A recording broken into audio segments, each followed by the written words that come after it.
आज हम लोग पढ़ेंगे कंपन संबंधित परिभाषा। कोई भी वस्तु जब कंपन करती है तो उसके अंतर्गत क्या क्या राशियां हैं जो हमें जानना पड़ेगा। तो इसको समझने के लिए सबसे पहले हम लोग एक पेंडुलम जो घड़ी में होता है उस टाइप का ही पेंडुलम है, उसको हम लोग संबंधित कर रहे हैं।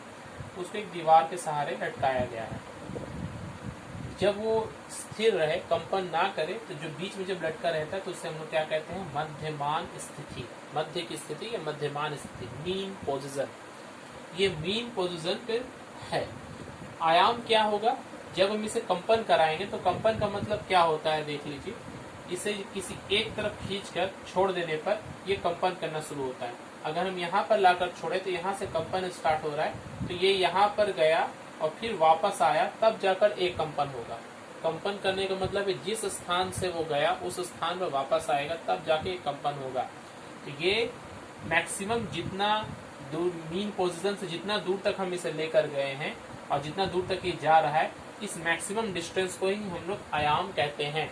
अर्थात जब कोई कंपित वस्तु होती है तो उसके कंपन करने किसी एक ओर, चाहे लेफ्ट या चाहे राइट, किसी एक ओर अधिक से अधिक वो कितना विस्थापित हो सके, वही आयाम कहलाता है।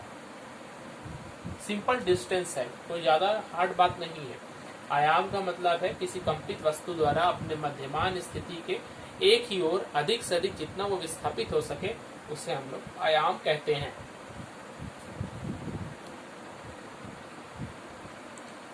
परिभाषा देख लीजिए। कोई कंपित वस्तु, जैसे ये कंपित वस्तु है, अपने मध्यमान स्थिति का मतलब ये पोजीशन जहां पर वो रेस्ट कर सकता है, मध्यमान स्थिति के एक ओर जितना अधिक से अधिक विस्थापित हो सके।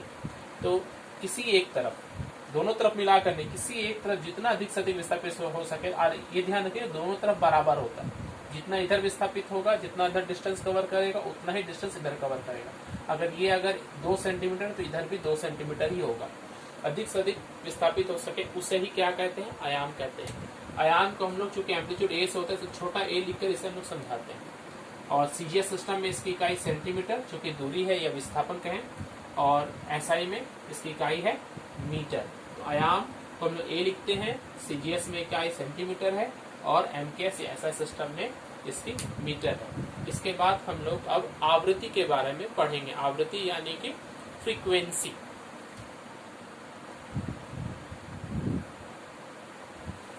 आवृत्ति फ्रीक्वेंसी, एक सेकंड में किए गए पूर्ण कंपनों की संख्या को आवृत्ति कहते हैं। एक सेकंड में कोई वस्तु कितना बार कंपन कर रहा है, मगर ध्यान दें पूर्ण कंपन है। जैसे यहाँ पर एक पूर्ण कंपन का मतलब क्या हो रहा है, अगर यहाँ से वो स्टार्ट कर रहा है तो यहाँ जाकर पुनः किसी स्थान पर आएगा, तब जाकर एक पूर्ण कंपन होगा। इस तरह से अगर वो एक सेकंड में मान लीजिए 10 बार अगर कंपन करता है तो उसे हम कहेंगे कि उसकी आवृत्ति कितनी है, 10 है। इसे n द्वारा, छोटा हाथ का n जो होता है, स्मॉल लेटर n द्वारा प्रदर्शित करते हैं। और इसकी इकाई जो है साइकिल पर सेकंड, मतलब एक सेकंड में कितनी बार चक्कर लगाया। या एसआई सिस्टम में हर्ट्ज होती है, बहुत इंपॉर्टेंट, ऐसे ध्यान में हर्ट्ज, तो शॉर्ट में हम लोग HZ लिखते हैं, हर्ट्ज होती है। आवृत्ति की इकाई एसआई पद्धति में हर्ट्ज होती है।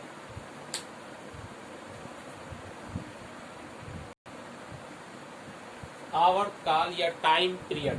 टाइम पीरियड का मतलब है एक पूर्ण कंपन करने में, एक बार अगर यहाँ से वो स्टार्ट कर रहा है, एक यहाँ आकर वापस इसी जगह हम जाने में जितना टाइम लगे, सिर्फ एक पूर्ण कंपन करने में जितना समय लगता है, उसे हम लोग आवर्तकाल कहते हैं। अर्थात ये सिंपल समय है, एक कंपन करने में जितना लगा। इसे हम लोग बड़ा टी लिखकर समझाते हैं, बड़ा टी लिखकर। और चूंकि समय है, इसकी इकाई क्या होगी, सेकंड, सभी सिस्टम में। आवृत्ति और आवर्तकाल में एक संबंध होता है, तो वो संबंध ध्यान रखेंगे। n = 1/t। अगर मान लीजिए आवृत्ति 10 हर्ट्ज है, 10 हर्ट्ज, इसका मतलब क्या हुआ, इसका मतलब हुआ एक सेकंड में वो 10 बार कंपन कर रही है, तो उसका आवर्तकाल कितना होगा, t के उल्टा होता है n।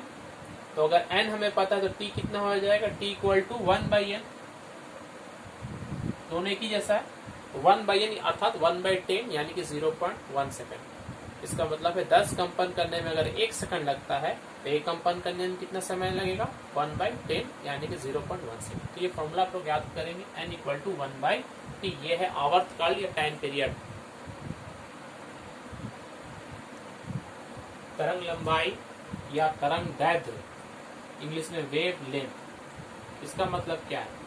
किसी कंपित वस्तु द्वारा एक पूर्ण कंपन करने में जितना समय लगता है उतने समय में तरंग जितनी दूरी तय करता है उसे हम उसकी तरंग लंबाई कहते हैं। जैसे ये अगर कोई एक वस्तु है, कंपित वस्तु, इसको एक कंपन करने में जितना समय लग रहा है, इस समय में तरंग कितनी दूर चला जाएगा, जिसमें से जो तरंग उत्पन्न हो रहा है वो कितना दूर चला जाएगा, उस चीज को ही हम लोग कहते हैं तरंग लंबाई।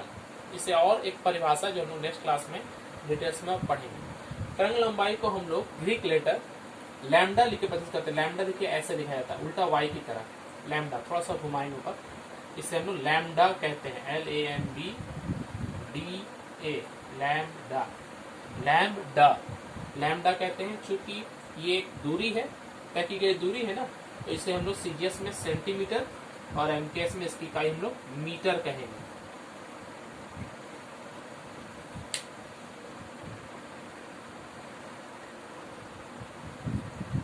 तरंग लंबाई, आवृत्ति और वेग में संबंध। यहाँ आवृत्ति का मतलब तरंग की आवृत्ति और वेग का मतलब भी तरंग का वेग है। तरंग लंबाई को हम लोग लैम्डा लिखते हैं, आवृत्ति को n लिखते हैं और वेग को v लिखते हैं। इन तीनों के बीच में संबंध होता है बहुत important, v equal to n lambda. इसे हम लोग प्रूफ करने वाले हैं, v equal to n lambda. इस इक्वेशन को हम लोग प्रूफ करेंगे। हम लोग शुरू करते हैं n की परिभाषा से, आवृत्ति की परिभाषा से। आवृत्ति की परिभाषा क्या है? आवृत्ति ये कहते हैं कि 1 सेकंड में, जैसे अगर किसी की आवृत्ति n है तो इसका मतलब क्या है कि वो n कंपन करने में